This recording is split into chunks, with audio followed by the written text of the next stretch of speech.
Okay, so we're just gonna run the raw video basically, but so you're Mayor John Engen. We're with you today, and you're running for your fourth term in office. I am indeed, yeah. So you were first elected when? I ran in 2005 and was elected then and began service in 2006. 2006. So you're running for your fourth term. What prompted you to seek another term in office? Well, I have I've loved this job from the first day. It's fraught with challenges and peril, but it's also incredibly rewarding. And over the last dozen years, we've managed to get a few things done. And more as I look around the nation, local government is where things get done. So we get to serve our constituents. We get to have direct contact with those constituents on a regular basis, and we get to be responsive to those constituents. So I often say Missoula is a better place than it was when I was a kid, and it's a better place than it was when I was first mayor, and that has almost everything to do with our ability to work together. I often say this is a we business, not an I business. So I've been fortunate to work with folks to get stuff done, and when we work together, we accomplish things. What would you see as your greatest accomplishments, both as a mayor and the city, over the last 4 years? Well, over the last 4 years, I think clearly the water acquisition is that's a victory for the entire community, and I think it's a victory for generations to come. The fact of the matter is that we've been able to do the things we said we were going to do as a function of this, and as we went through the process of acquiring the system, we learned a great deal about deferred maintenance, about the nature of water as a commodity, the nature of utility regulation, and frankly, the deck is stacked against consumers and citizens when it comes to regulated utilities, and particularly this utility. So what we're able to do is take money that was going elsewhere, reinvest it in this system, and make sure that Missoula has safe, clean water for decades to come. And that's just fundamental to civic life. And Missoula's in a growth spurt. Do you see that as partially as an accomplishment of your term in office, realigning development services and some of the other initiatives you've taken on? Well, and I think the growth we're experiencing is a product of a couple of things. One is long-term planning, and I'm really a convert to planning processes. For a long time, particularly when I served on the city council, it seemed to me that we made a lot of plans and then didn't execute those plans. And over the course of the last dozen years and longer, we've made those plans a product of community engagement, and we've aligned our policies and we've aligned our organization around those plans. I think all of that makes a huge difference in terms of the confidence people have in making an investment in Missoula. What would you like to accomplish in the next 4 years? Well, top of my list is housing. I don't describe our situation as a crisis, but we are in a situation where too many folks cannot afford safe, decent housing, and it's really soup to nuts.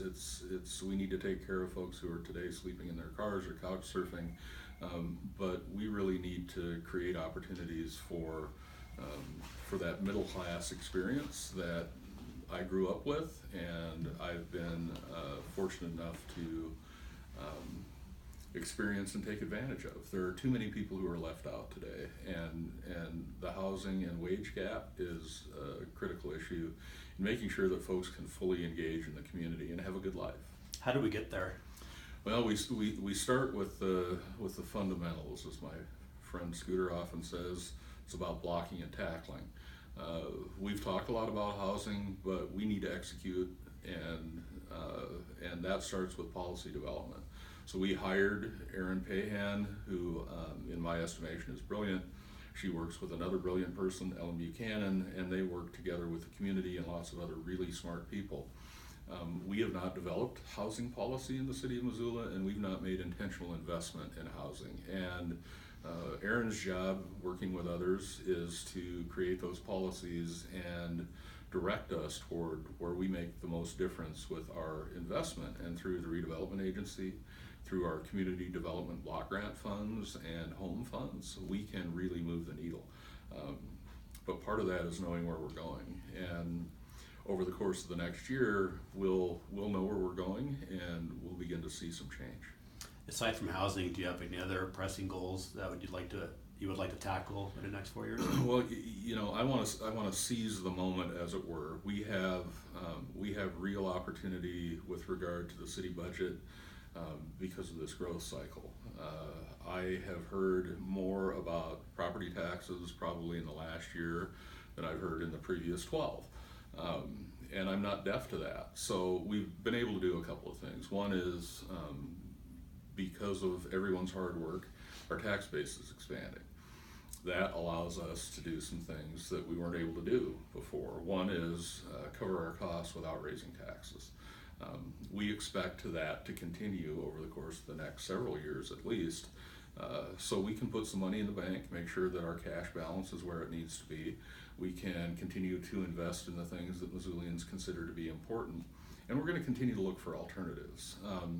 We had some success at the 2017 legislature with an increase in the fuel tax. That means folks who are coming here from somewhere else are helping to pay their fair share.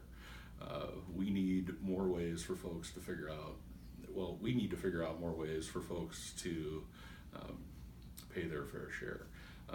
I hear it, it's clearly an issue, and we're going to work hard on that. So I wanted to give you a couple opportunities to respond to some of the taxpayer critics, I guess, or complaints of the critics, including your opponents, who say that taxes have gone up on a regular basis under your administration. What would you say to that? They have, and I make no bones about that. The fact of the matter is that as our expenses increase, yet citizen demand stays stable or increases as well, we have two options. We do less, which is not what I hear from voters, or we ask people to pay more. And our increases have been commensurate with a couple of things. One is inflation and the cost of doing business at the city. We're in a people business, and most of what we pay for are the human beings who make that work, and the lion's share of that is public safety. And again, that's a fundamental.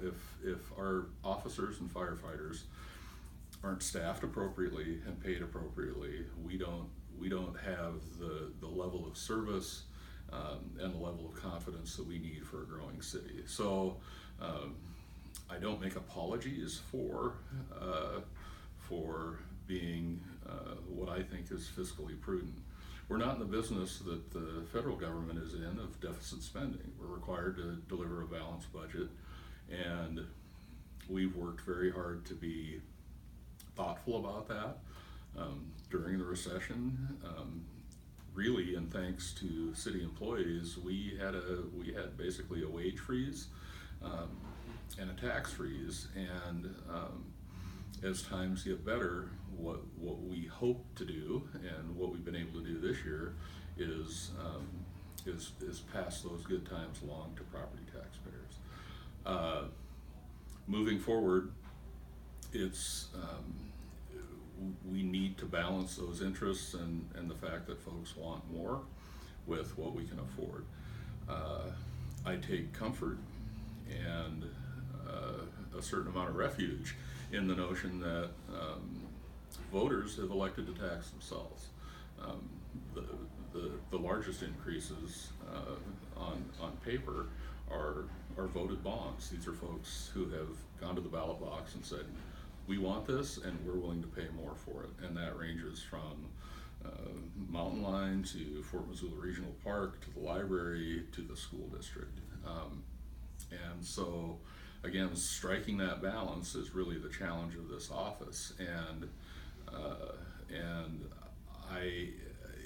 it would be irresponsible for me to present a budget that is that limits service and or reduces service, given what folks expect.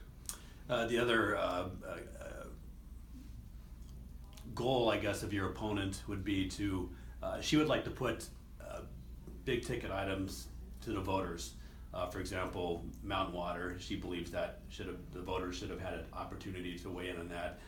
The South Reserve Street pedestrian bridge is something that she believes the voters should have had a chance to weigh in on.